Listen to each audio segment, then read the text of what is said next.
오늘 에스겔서 7장, 8장, 9장 이 말씀을 통해서 이제 하나님의 은혜와 진리를 나누겠습니다.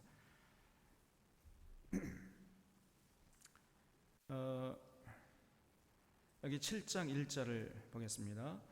또 여호와의 말씀이 내게 임하여 이르시되 너 인자가 이 사람의 아들이라고 했죠. 사람의 아들인데 이 분위기상으로서는 이 사람의 자식아 이렇게 번역하는 것이 가장 적당한 번역이라는 거죠.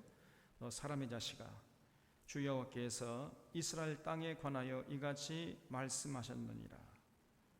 끝났도다. 이 땅 사방의 일이 끝났도다.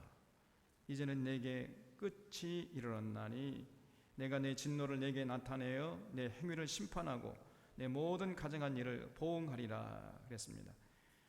이제 끝이 일어났다는 거예요.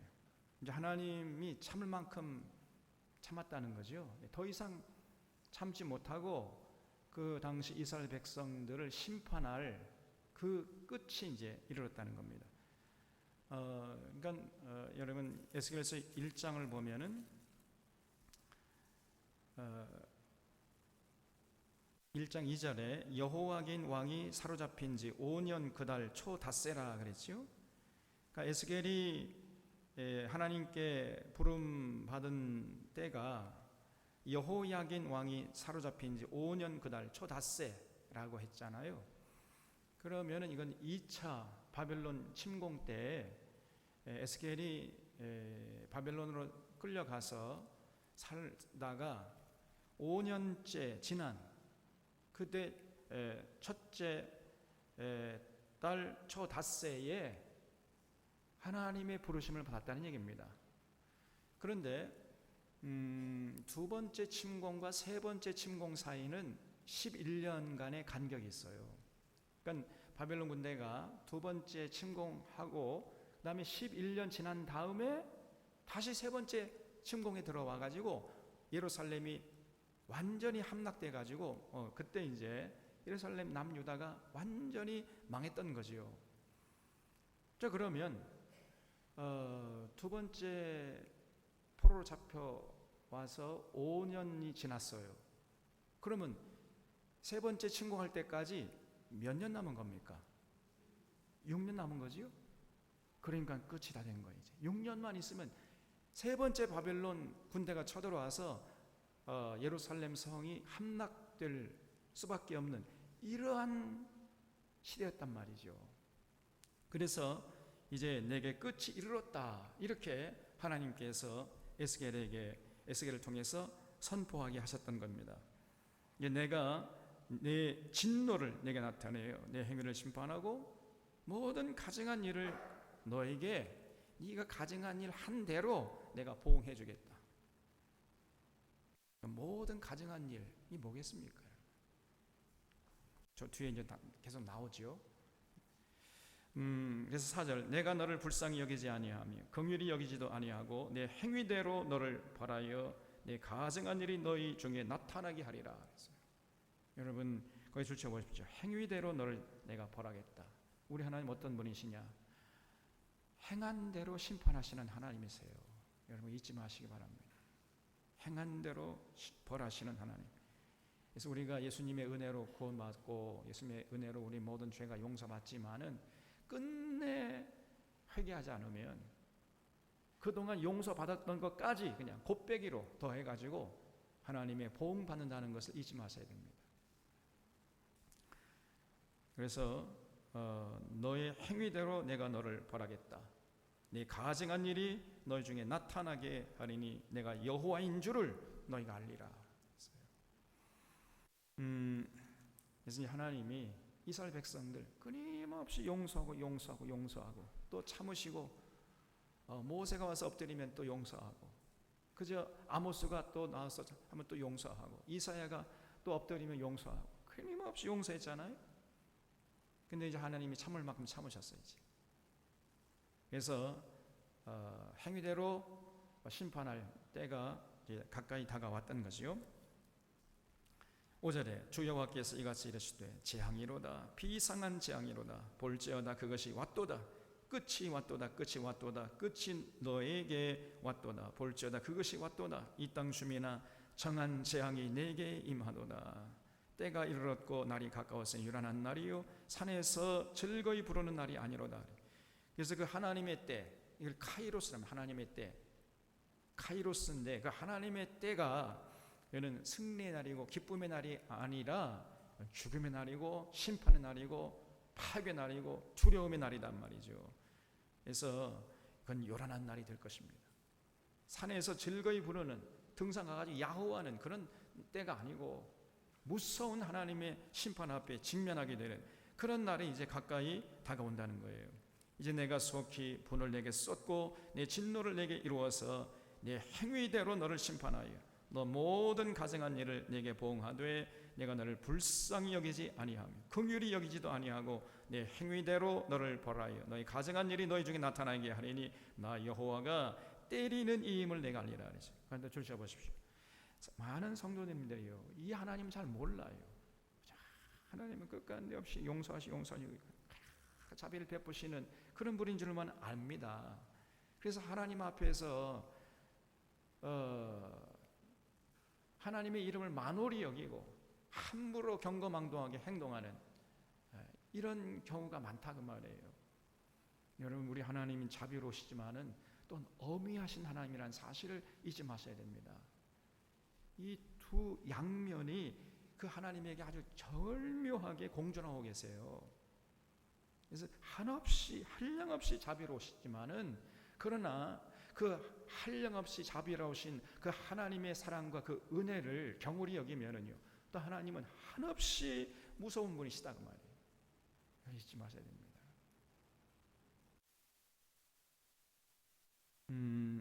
그래서 네 행위대로 너를 벌하여 너희 가증한 일이 너희 중에 나타나게 하리니 나 여호와가 때리는 이 힘을 그때 비로소 네가 알게 될 것이다.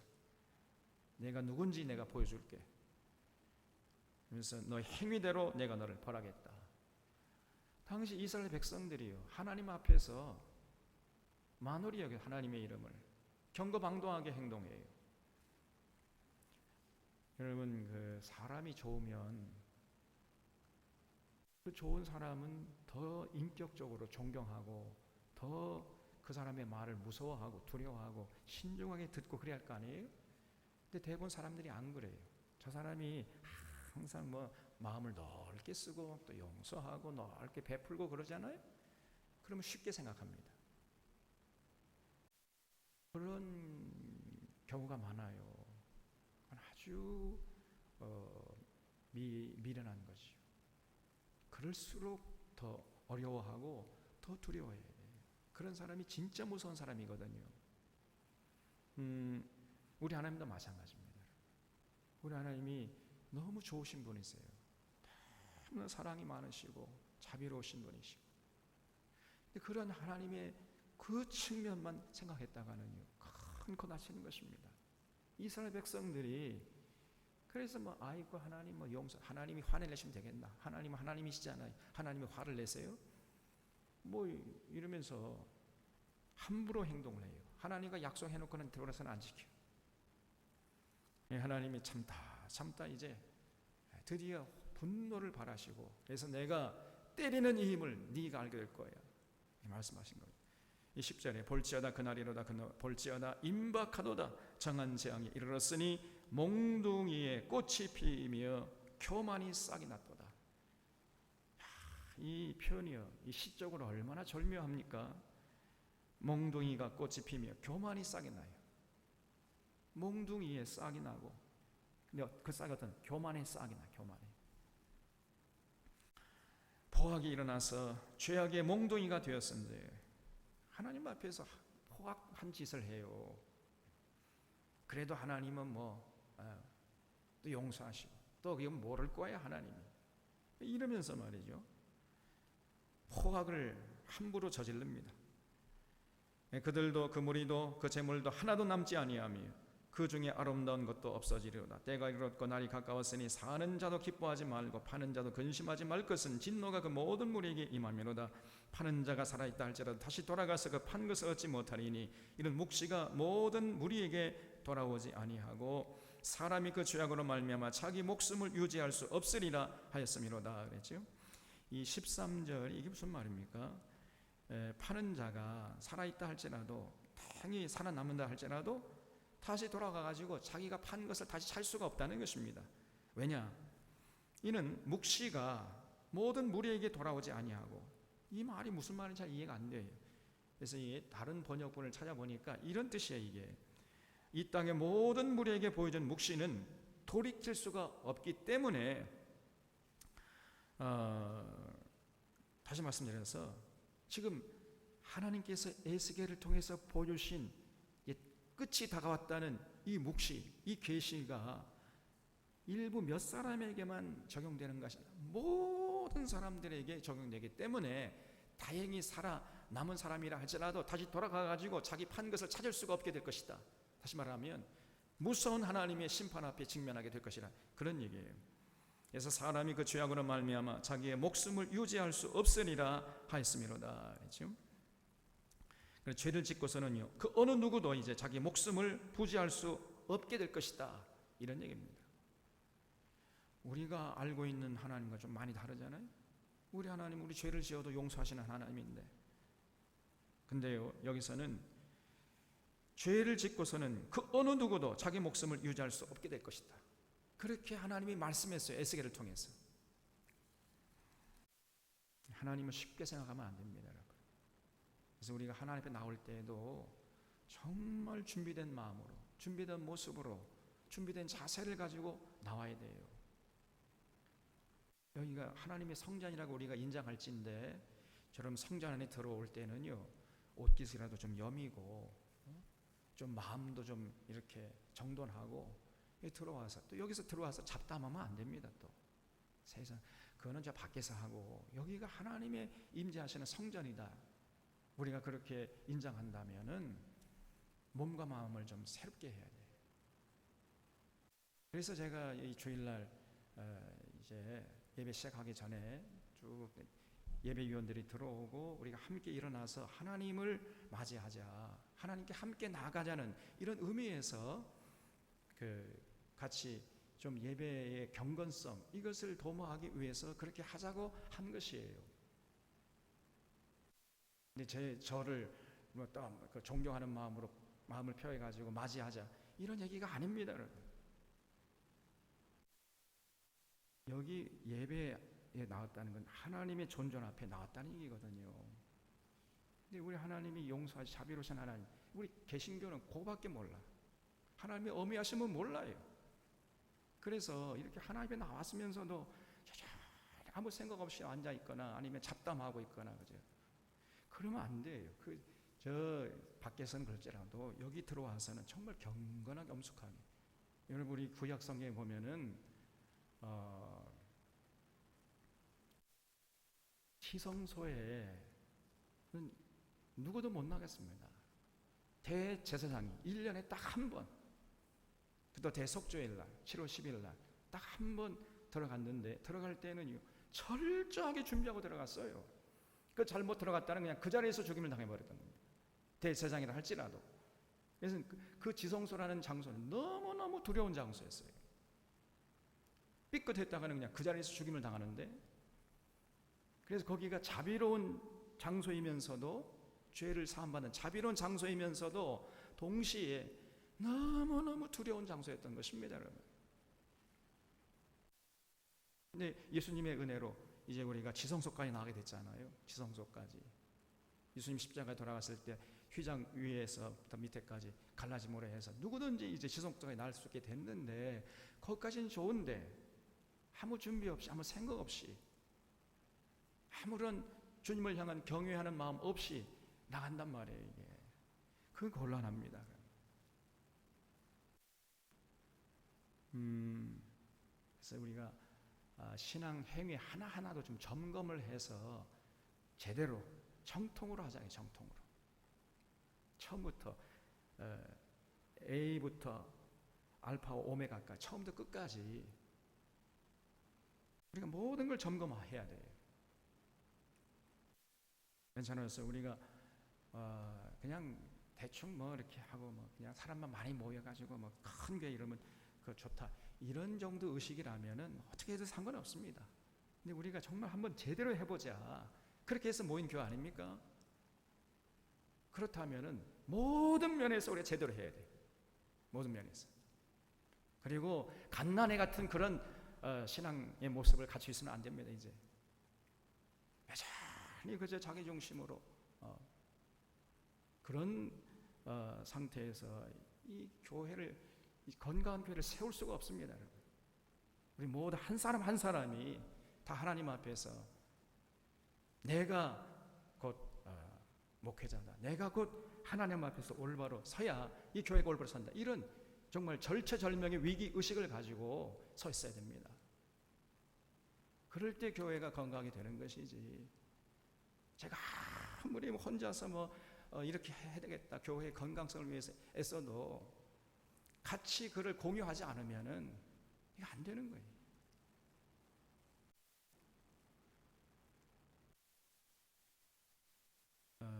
그래서 아까 우리 이정석 집사님 참 기도 중에 좀 찔리는 게 있는데, 우리가 이게 교회당을 아름답게 세워놓고 솔로몬이 교회당 아름답게 세워놓고 타락했던 것처럼, 교회당 아름답게 세워놓고 우리가 이 아름다운 교회를 이루지 못하면 이 도대체 우리가 헛수고한 거 아닙니까? 이거 정말 우리가 이제 제대로 해야 돼. 제대로 올바로 스스로 하나님 앞에서 우리가 내 자신이 제대로 서 있어야 됩니다.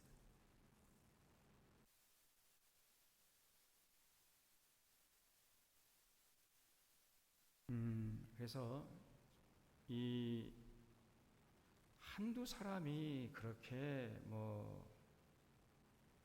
잘못되고 그러면은 그건 괜찮아요. 그러나 대다수가 그런 의식을 가지고 신앙생활을 하게 되면은, 그래서 제대로 신앙생활하는 사람이 소수고 그저 그냥 대충 신앙생활을 하려고 하는 이런 사람이 다수가 되잖아요. 그러면 그때 이제 하나님이 더 이상 참지 못하시는 겁니다. 이 창조적인 소수가 있다 할지라도 그 쓸어버리시는 거예요. 그냥. 그러나 쓸어버린 와중에서도 그 창조적인 소수 함께 도매금으로 넘겨서 심판하시는 분은 아니고, 그 창조적인 소수를 이제 지키시고 보호하시는 하나님이시지만은, 우리 하나님이 이제 언제 참지 못하시냐면요, 다수가 하나님의 뜻을 받들 때에는 몇 사람이 잘못된다 할지라도 그거는 하나님이 절대 개의치 않으세요. 그러나 그런 창조적인 소수는 아주 몇 사람 안 되고, 대다수가 그냥 신앙을 세교권을 전락시키고 대충 신앙생활 하려고 하고, 그러면 그때 하나님이 이제 드디어 분도를 발하시는 거예요. 지금 여기 이 에스겔서를 보게 되면 에스겔 시대 도 마찬가지입니다. 당시 남유다가 대다수가, 거의 대부분의 사람들이 신앙생활 그냥 이 사람들이 그래서 예배 안 드리는 게 아니에요.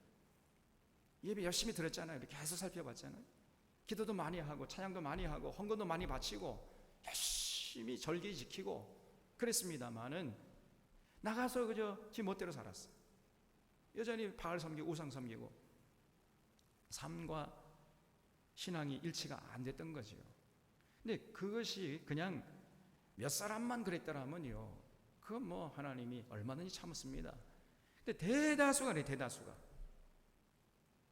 그때 하나님이 더 이상 못 참으시는 거예요.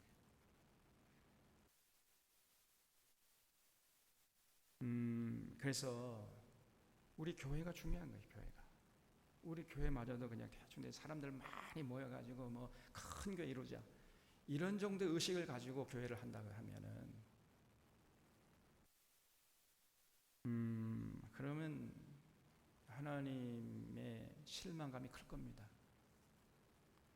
몇 사람이 모인다 할지라도 정말 건강한 교회, 그 사람 한 사람 한 사람이 하나님 앞에서 말씀의 은혜와 진리 가운데 딱 부러지게 서 있으려고 하고, 그런 부흥된 교회가 된다면은 하나님이 인내하세요. 또 참으세요. 또 그런 교회가 여기저기서 이렇게 보이면 하나님이 참지만은, 그런 교회가 점점 사라지고 그저 여전히 그냥 다고다고 하고 그냥 신앙을 세국교로 전락시키고 기복신앙 빠져 있고 신비주의에 빠져 있고, 그럼 이제 드디어 이제 하나님 때가 다가오는 거지. 14절에 그들이 나팔을 불어 온갖 것을 준비하였을지라도 전쟁에 나갈 사람이 없나니 이는 내 진노가 그 모든 무리에게 이르렀습니다. 밖에는 칼이 있고 안에는 전염병과 기근이 있어서 밭에 있는 자는 칼에 죽을 것이요 성읍에 있는 자는 기근과 전염병에 망할 것이며 도망하는 자는 산 위로 피하여 다 각기 자기 죄악 때문에 골짜기 비둘기처럼 슬피 울 것이며 모든 손은 피곤하고 모든 무릎은 물과 같이 약할 것이라. 그들이 굵은 배로 허리를 묶을 것이요 두려움이 그들을 덮을 것이며 그 모든 얼굴에는 수치가 있고 모든 머리는 대머리가 될 것이며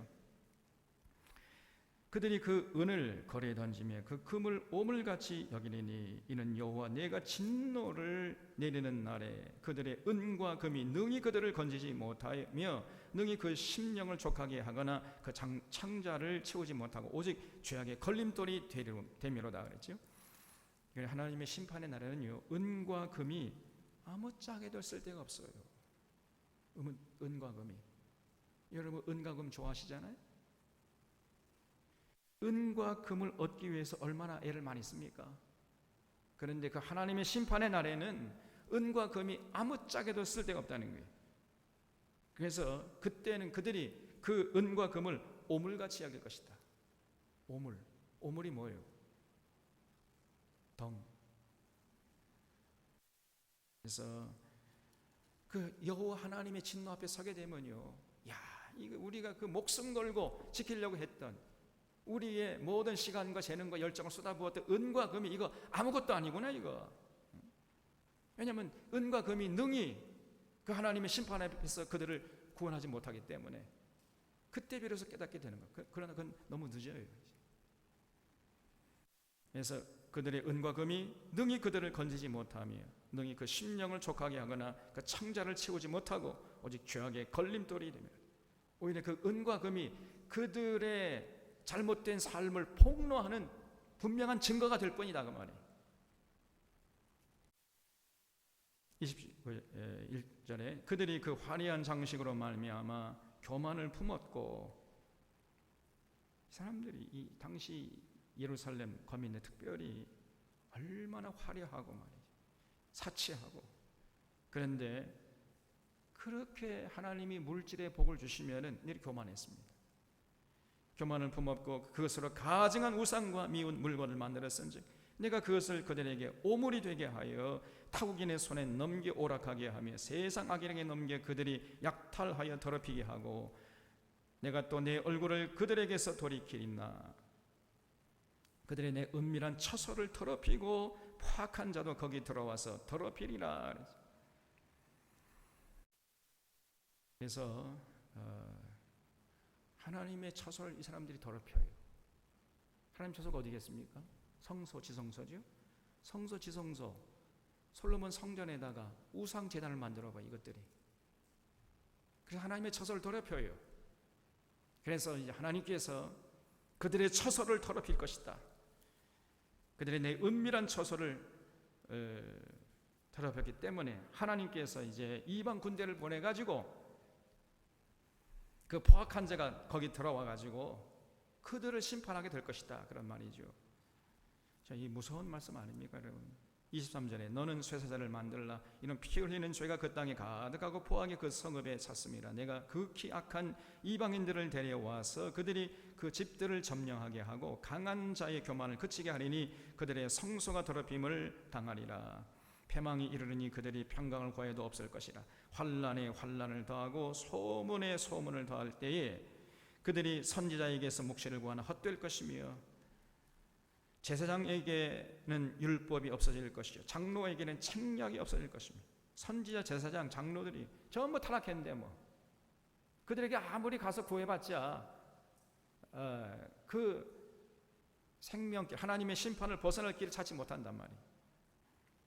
그 왕은 애통하고 고관은 놀람을 옷 입듯 하며 주민의 손은 떨리리라. 내가 그 행위대로 그들에게 갚고 그 죄악대로 그들을 심판하리니 내가 여호와인 줄을 그들이 알리라 그랬어요.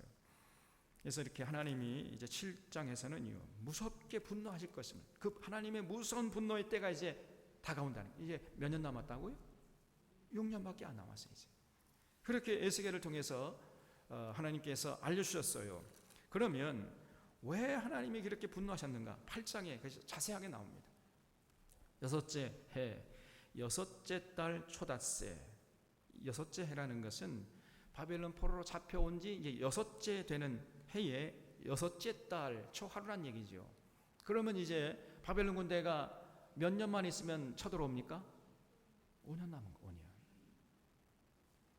그러니까 에스겔이 하나님께 부름받은 지 한 1년 정도 지났을 때 하나님의 또 음성이 들려온 것이, 나는 집에 앉았고 유다 장로들은 내 앞에 앉았는데, 그러니까 유다 장로들이 지금 에스겔에게 따지러 온 거예요. 씩씩거리면서 우리가 무슨 죄를 지었다고 이렇게 바벨론 포로로 잡혀오게 했는지 네가 섬기는 하나님께 좀 여쭤봐라. 자기들이 바벨론 포로 지금 2차까지 포로 잡혀왔잖아요. 이제 3차 바벨론 군대가 침공에 들어와가지고 나라가 완전히 망할 지경인데 도대체 자기들이 하나님에서 어떤 잘못을 저질렀는지조차 모르고 있었단 말이에요, 이 사람들이. 그러니 참 기가 차지 않겠습니까? 그래서 유다 장로들이 내 앞에 앉아서 씩씩거리고 있는 거예요, 지금. 그러니까 이제 주 여호와의 권능이 거기에서 내게 내리기로 그랬죠. 하나님이 급하신 거죠. 에스겔은 30살밖에 안 됐잖아요. 그러니까 이 총체적으로 볼 수 있는 안목이 없어요. 도대체 이런 나라의 어떤 무서운 저주가 도대체 왜 일어났는가? 에스겔이 잘 몰랐단 말이에요. 그리고 장로들은 따지고 오고 막 씩씩거리고. 그러니까 하나님이 급하셔가지고요, 그 순간적으로 장소 이동을 해요. 그래서 바벨론에서 예루살렘으로 순간적으로 그냥 이동을 해가지고 이제 5년만 있으면 바벨론 군대가 쳐들어와 나라가 완전히 망할 지경인데 여전히 우상 숭배하고 있는 그 이스라엘 백성들의 죄악상을 낱낱이 보여주고 계신단 말이에요. 그것이 8장이에요. 그래서 너 이거 봐라, 이거 봤잖아. 너 봤으니까 가서 따지러 온 그 장로들에게 너희들이 이런 짓을 했기 때문에 너희 행한 대로 보응을 받게 될 거야. 그래서 바벨론 포로로 잡혀온 것이고 이제 장차 5년만 있으면 나라가 망할 것이다. 그렇게 알려줘라. 그렇게 말씀하시는 거예요. 그래서 지금 여기 보면은 그 에스겔의 육체까지 전부 이렇게 뭐 끌고 다니신 거는 아닌 것 같고, 에스겔은 지금 따지러 온 장로들 앞에 앉아 있고 하나님께서 에스겔의 영만 쑥 빼가지고 그냥 갑자기 천지 이동, 순간 이동해가지고 순간적으로 예루살렘에 가가지고 예루살렘에 우상 숭배하는 이제 앞으로 이제 5년만 있으면 3차 침공이 되는데 그것도 모르고 여전히 이 거짓 선지자들 이 예루살렘에서 안전합니다. 여기 어떤 적군도 쳐들어오지 못합니다. 이러면서 그런 말에 농락당하면서 그저 평화로다. 그러면서 여전히 우상 숭배하고 있는 그들의 모습을 하나님이 낱낱이 보여주셨어요, 에스겔에게. 저기 2절 보겠습니다. 내가 보니 불같은 형상이 있더라. 그 허리 아래의 모양은 불같고, 불같은 형상이 있는데 그 허리 모양 막 여러분 불이 막 타는 듯한 모습이고, 그리고 허리 위에는 광채가 나서 단서가 된다. 뻘겋게 불에 단 그 쇠가 이렇게 보였단 말이죠. 근데 그가 손 같은 것을 펴서 그 불 같은 그 위에는 이제 단쇠 같은 게 거기서부터 이제 손이 나와가지고 내 머리털 한 모순을 잡으며 주의 영이 나를 들어 천지 사이로 올리시고 하나님의 환상 가운데서 나를 이끌어. 그러니까 순간 이동을 한 거죠. 예루살렘으로 이제 가서 안뜰로 들어가는 복향한 문에 이르시니 거기에는 질투의 우상과 질투를 일어나게 하는 우상의 자리가 있는 것이다. 놀랍게도 예루살렘 거기에 말이죠, 가보니까 광장에 가보니까 질투의 우상, 질투를 일어나게 하는 우상이 가득해요. 여전히 우상 숭배하고 있어요. 이제 첫 번째 침공, 두 번째 침공까지 해가지고 좀 있으면 이제 5년만 있으면 나라가 완전히 망할 지경인데 여전히 깨닫지 못하고 여전히 우상 숭배하고 있는 그들의 모습을 하나님께서 보여주신 거예요. 이스라엘 하나님의 영광이 거기에 있는데 내가 들에서 본 모습과 같더라. 그가 내게 이르실 때 이 사람의 자식아 이제 너는 눈을 들어 북쪽을 바라보라 하시기로 내가 눈을 들어 북쪽을 바라보니 제단문 어귀 북쪽에 그 질투의 우상이 있더라. 하나님의 질투를 자아내는 우상이 말이 여기저기 서 있어요. 그냥 그가 또 내게 이르실 때 이 사람의 자식아 이스라엘 족속이 행하는 일을 보느냐 그들이 여기에서 크게 가증한 일을 행하여 나로 내 성소를 멀리 떠나게 하느니라. 주셔보십시오. 크게 가증한 일을 행하여 나로 내 성소를 멀리 떠나게 한다. 우리 하나님은요 거룩하시기 때문에 가증한 일을 행하잖아요. 그럼 그냥 떠나버리십니다.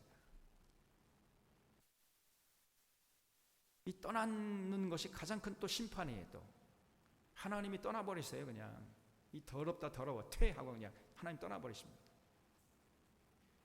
그래서 당시 예루살렘 성전이 있었지만은 그 높고 크고 화려한 예루살렘 성전이 있었지만은 거기에는 하나님이 계시지 않았어요. 하나님 이미 떠나가 버렸어요. 이제 왜냐하면 저들이 너무 가증한 일을 하니까 그 성전에서 하지 말아야 할 짓을 못된 짓을 하니까 하나님이 도저히 거기에 계실 수가 없었습니다. 여러분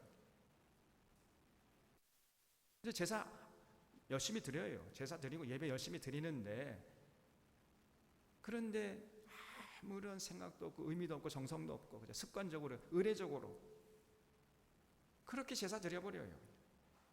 그래서 저는 거 병든 거 썩은 거 먹다 남은 거 그거 갖다가 바치면서 아무런 어떤 이 정성이 없었습니다. 예배 드리는데 그리고는 엉뚱한 짓을 해. 그 바알 선지자의 가르침을 따라 또 살아버리고 출세하고 세상 부귀영화 오직 거기에 마음이 다 쏠려 있었단 말이죠. 크게 가증한 일을 행하니까 도저히 하나님 거기 계실 수가 없습니다. 그래서 저들이 나로 하여금 내 성소를 멀리 떠나게 하는도다. 이러면 하나님 탄식하세요. 7절에 그가 나를 이끌고 뜰 문에 이르시기로 내가 본즉 담의 구멍이 있더라. 그가 내게 이르실 때 이 사람의 자식아 너는 이 담을 헐라 하시기로 내가 그 담을 허니 한 문이 있더라. 그 담을 헐어보니까요 또 은밀한 장소가 나타나는 거예요. 또 내게 이르실 때 돌아가서 그들이 거기서 행하는 가증하고 악한 일을 보라 하시기로 내가 들어가 보니 가기양 곤충과 가증한 짐승과 이스라엘 족속의 모든 우상을 그 사방 벽에 그렸고 이스라엘 족속의 장로 중 70명 이스라엘 족속의 장로는 항상 70명이거든요. 그러니까 장로들 70명이 전부 모였다는 거예요. 한 사람도 빠짐없이. 근데 이 사람들이 모여가지고 뭘 하느냐. 심지어 사반의 아들 야사냐도 그 가운데 섰고 그랬죠. 그걸 주셔보세요. 사반의 아들 야사냐. 이 사반이라는 사람은 서기관이었는데 이 사람이 어떤 사람이었냐면은 요시야 왕 때, 여러분 생각나죠? 요시야? 철저한 종교 개혁을 추진했던 사람 아닙니까? 그 자기 할아버지 므낫세, 그다음에 아몬, 그다음에 요시야 이렇게 내려왔잖아요. 근데 므낫세 때부터 뭐 전국 방방곡곡에 바알 우상을 섬기고 하나님의 성전은 그냥 거미줄이나 쳐 있고 막 이랬잖아요. 그래서 이제 요시야가 왕이 된 다음에 제일 먼저 한 일이 뭐냐면은 성전 청결한 거예요. 성전을 깨끗하게 청소하다가 성전 안에서 율법서를 발견한 거예요. 그래서 그 율법서를 이제 가지고 그 요시야 앞에서 읽어드린 사람이 누구요? 바로 그 사람이 사반이에요. 서기관 사반. 그러니까 이 사반이 굉장히 아주 정직하고 충성스러운 사람이었다는 걸 알 수 있습니다. 올곧은 사람이었어요. 그래서 그 율법서를 읽고 나서 이 요시야가 막 옷을 찢었다고 그랬지요? 옷을 찢고 그때부터 철저하게 종교 개혁을 추진했습니다. 우리가 너무나 하나님 앞에서 잘못했구나 이거. 하나님의 분노를 자아냈구나. 이래가지고 철저한 종교 개혁을 시작했지만은 그러나 뭐 워낙 므낫세가 분탕질을 많이 해놔가지고 역부족이었잖아요. 그리고 요시야가 뭐 애굽의 전쟁에 끼어들었다가 그냥 일찍 죽어버리고 그런 다음에 이제 남유다 왕이 이렇게 뭐 여호아스, 그다음에 여호야긴, 시드기야 이렇게 내려오면서 점점 타락하다가 바벨론 1차, 2차, 3차 침공받아가지고 나라가 서서히 망했지 않습니까? 그래서 그때 남유다가 하나님 앞에서 회복될 수 있는 절체절명의 기회를 잡은 것이 바로 그 요시야 때 종교 개혁이었는데, 그때 제대로 했으면 살아날 수 있었는데, 그런 동기부여를 했던 사람이 사반이었단 말이에요. 사반. 근데 그 사반의 아들 누구요? 야사냐도 그 가운데 끼어 있다는 거예요. 그러니까 이 사람만큼은 절대로 우상숭배하지 않을 사람이다 라고 많은 사람들이 생각했던 그 사람마저도 그 70인 장로에 끼어가지고 우상숭배하고 있었단 말이죠. 그러니까 하나님께서 예레미야를 통해 가지고 너 지금 예루살렘 사거리에 가가지고 단 한 사람이라도 하나님의 정의를 추구하고 진리를 구하는 자 있으면 데려와라. 의인 한 사람이라 있으면 내가 이 예루살렘 성을 사해 줄게 그랬잖아요. 단 한 사람도 없었던 거예요. 사반의 아들 야사냐, 이 사람만큼은 절대로 우상숭배하지 않은 사람이다. 이렇게 기대가 되는 사람마저도 우상숭배하고 있었단 말이에요. 그 시대가 단 한 사람도 하나님께서 의인 한 사람을 찾을 수가 없는 시대였단 말이에요. 그러니 하나님이 어찌 그들을 가만 놔두겠습니까? 사반의 아들 야사냐도 그 가운데 섰고 각기 손에 향로를 들었는데 향연이 구름같이 오르더라. 그래서 이 70인 장로들이 말이죠, 아주 그냥 남들이 보지 않는 은밀한 곳에 모여가지고 사방팔방에 전부 다 각양 곤충과 가증한 짐승과 이스라엘 족속의 모든 우상을 사방벽에 그려놓고는요, 그 앞에서 절을 하고 있어요. 이것들이. 그러면서 하는 말이 뭐냐? 12절에 내게 이르실 때 이 사람의 자식아, 이스라엘 족속의 장로들이 각각 그 우상의 방은 어두운 가운데서 행하는 것을 네가 봤느냐? 그들이 이르기를 여호와께서 우리를 보지 아니하시며 여호와께서 이 땅을 버리셨다. 이러면서 이제 마음 놓고 우상 숭배. 하나님이 우리 이거 못 보실 거야. 우리 모르고 계실 거야. 하나님이 떠났잖아. 이제 마음 놓고 우상 숭배하자. 이러면서 장로 70명이 전부 모여가지고 그 은밀한 중에 숨어가지고요, 온갖 우상 숭배하고 있었단 말이지. 가장 곤충들, 짐승들, 그래서 이스라엘 백성들이 섬기는 모든 우상들을 다 사방벽에 걸어놓고는 그 앞에 절을 하고 있어요.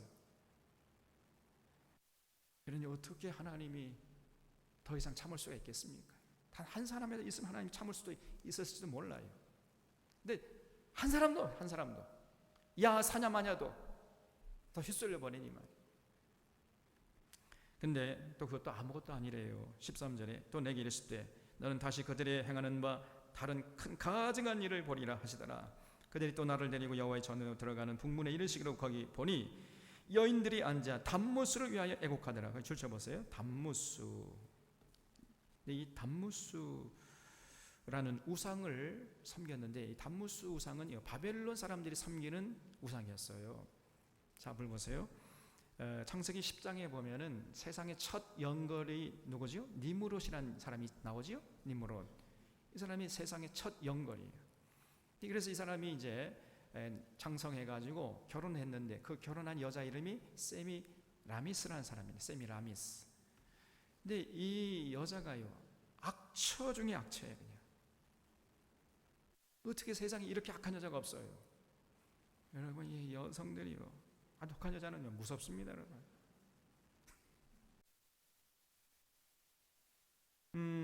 그래서 이 니므롯이 그 아내에 너무 시달림을 받다가 일찍 죽어버렸어. 그냥 그 처음 영걸이, 그렇게 힘센 사람이, 건장한 사람이.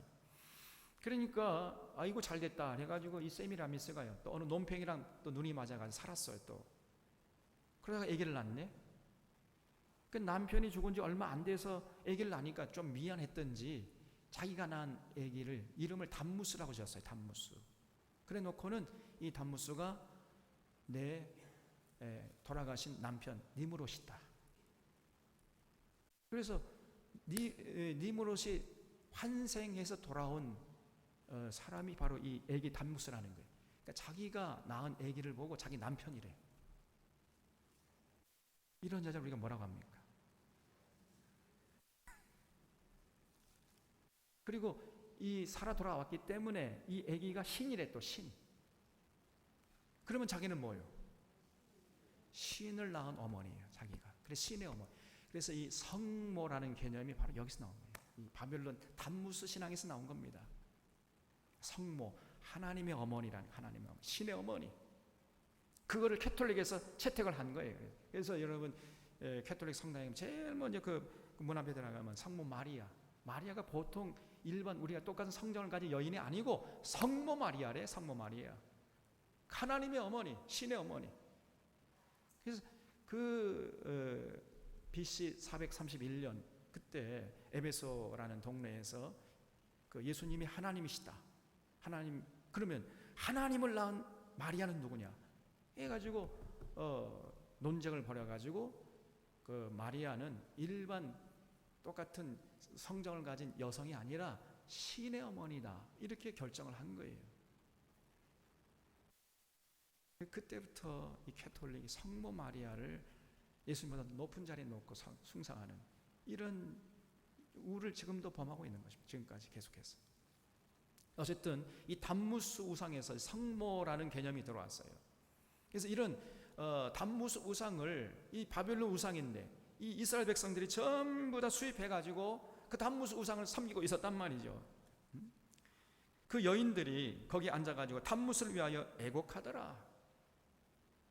전부 타락한 거지. 그가 또 내게 이랬을 때, 이 사람의 자식아, 네가 그것을 보았느냐? 너는 또 이보다 더 가증한 일을 보리라. 이것도 또 아무것도 아니래요. 또 16절, 그가 또 나를 데리고 여호와의 성전 안뜰에 들어가시니라. 성전 안에 들어가 보니까요, 놀란 광경이 또 펼쳐지는 거예요. 보라, 여호와의 성전 문 곧 현관과 제단 사이에서 약 25명이 여호와의 성전을 등지고 낯을 동으로 향하여 동쪽 태양에게 예배하더라. 태양신을 섬기고 있어요, 이 사람들이. 또 내게 이르실 때, 이 사람의 자식아, 내가 보았느냐? 유다 족속이 여기에서 행한 가증한 일을 적다 하겠느냐?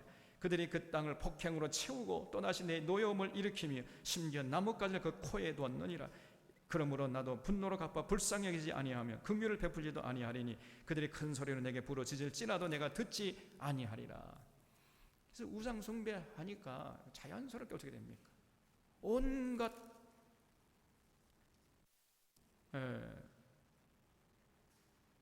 폭행으로 자신의 나날을 채워가는 거예요.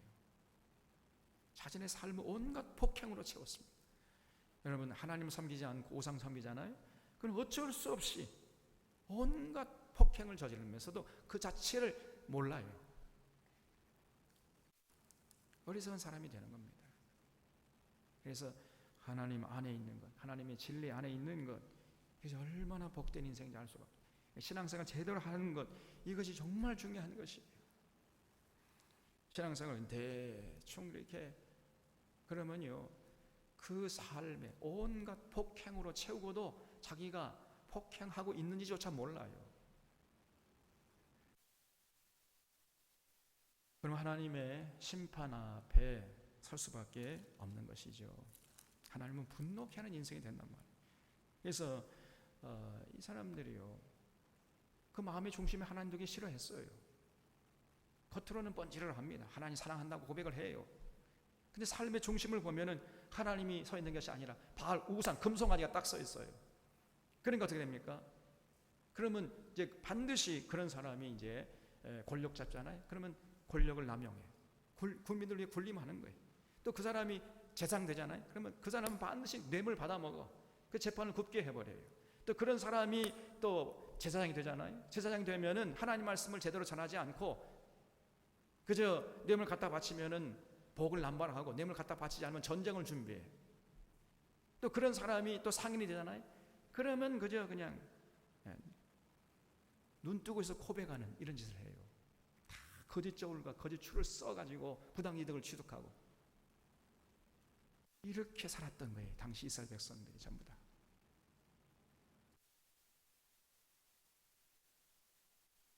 그래서 하나님께서 이제 더 이상 저들에게 긍휼을 베푸지 않겠다, 이렇게 말씀하셨던 겁니다.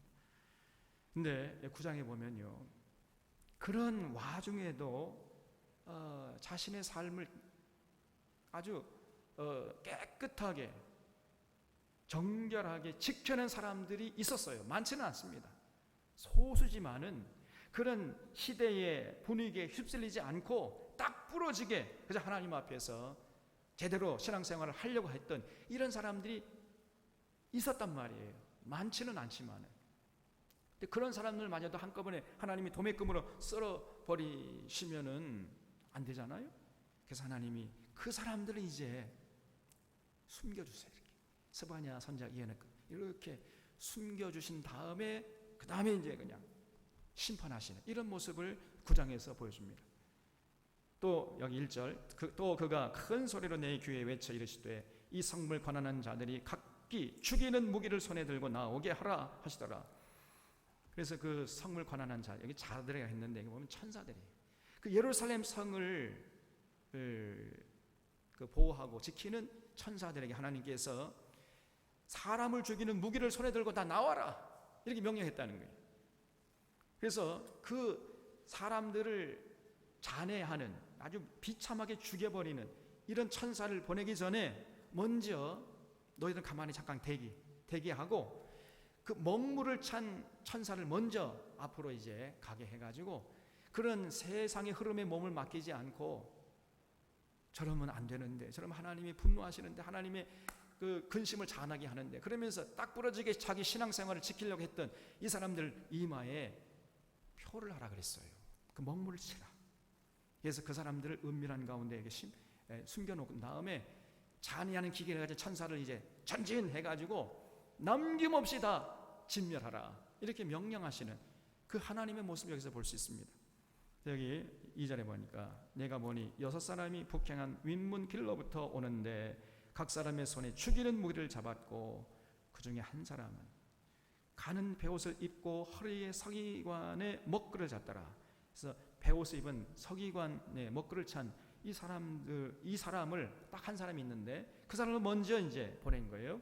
3절 그룹에 머물러 있던 이스라엘 하나님의 영광이 하나님 보좌를 지키는 천사는 세라핌이라고 그랬죠. 하나님의 영광이 성전 문지방에 이르더니 여호와께서 그 가는 베옷을 입고 서기관의 먹구를 찬 사람을 불러 여호와께서 이르시되 너는 예루살렘 성읍 중에 순행하여 그 가운데서 행하는 모든 가증한 일로 말미암아 탄식하며 우는 자의 이마에 표를 그리라 그랬어요. 그래서 그런 우상 숭배하는 그 세상의 흐름에 몸을 맡기지 않고 딱 부러지게 신앙생활 제대로 정통으로 하려고 하는 이런 사람들 찾아다니면서 그 사람들 이마에 먹을 치라 표를 하라 그랬어요. 표를.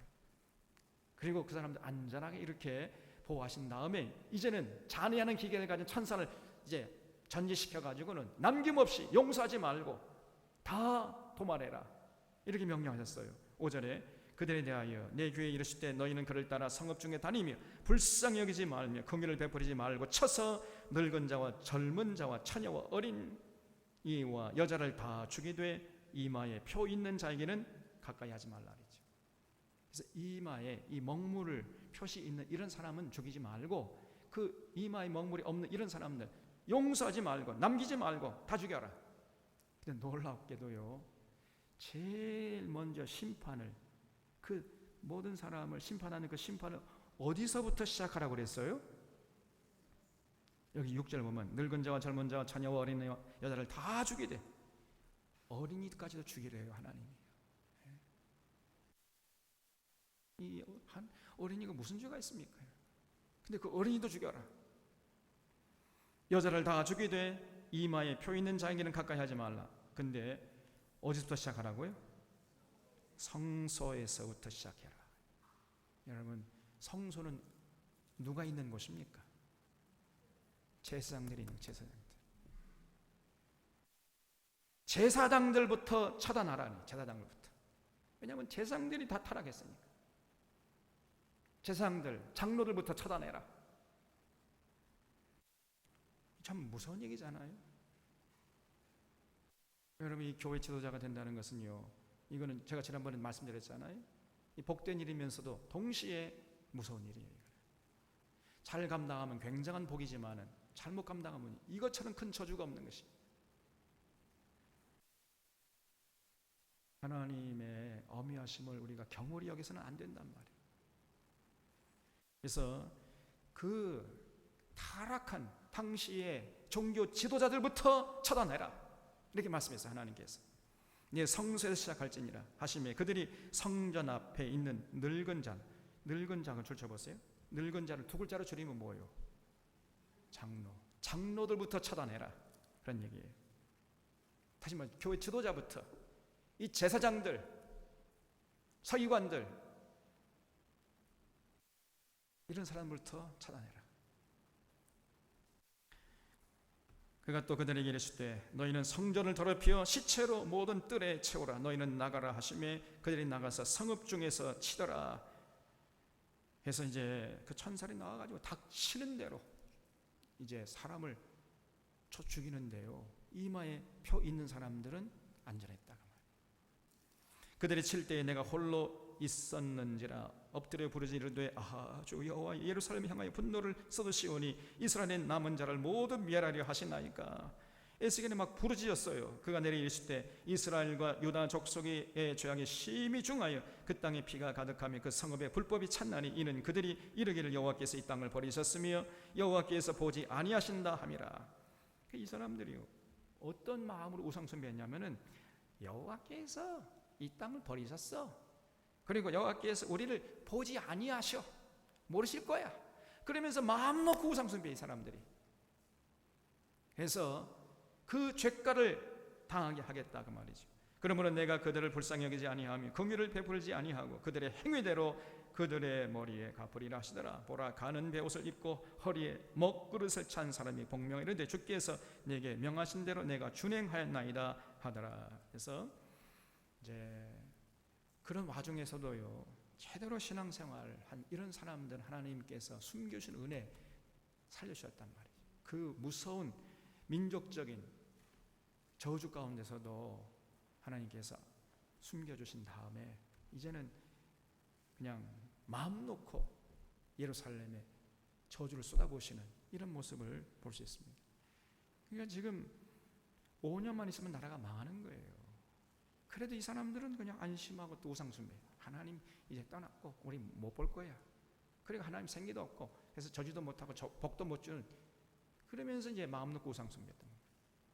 하나님께서 좀 돌아오라고 고통을 좀 이게 돌아오는 신호인데, 그럼 돌아가서 자기들의 삶을 회개하고 하나님을 제대로 섬겼으면, 다시 하나님과 언약을 지켰으면 좋았을 텐데 그럴 생각은 전혀 못하고요, 하나님께 돌아오라고 고통을 보내면 더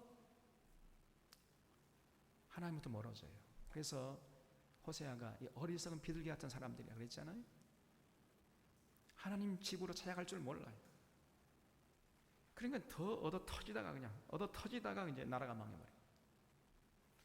우리 사랑하는 샤론의 교우들은 이런 에스겔서에서 계시하시는 하나님의 심정을 잘 헤아리면서 정말 오늘 이 시대에 여러분 하나님을 기쁘게 할지언정 하나님을 분노케 하고 하나님을 근심케 하고 이런 과거 이스라엘 같은 이런 삶을 절대로 반복하지 않을 수 있기를 주님의 이름으로 부탁을 드립니다, 여러분. 그래서 우리가 중요해요. 우리가 창조적인 소수가 되어서 절대 이런 한국교회 이런 시대의 흐름이나 한국교회 이런 모습을 닮아가면 안 돼.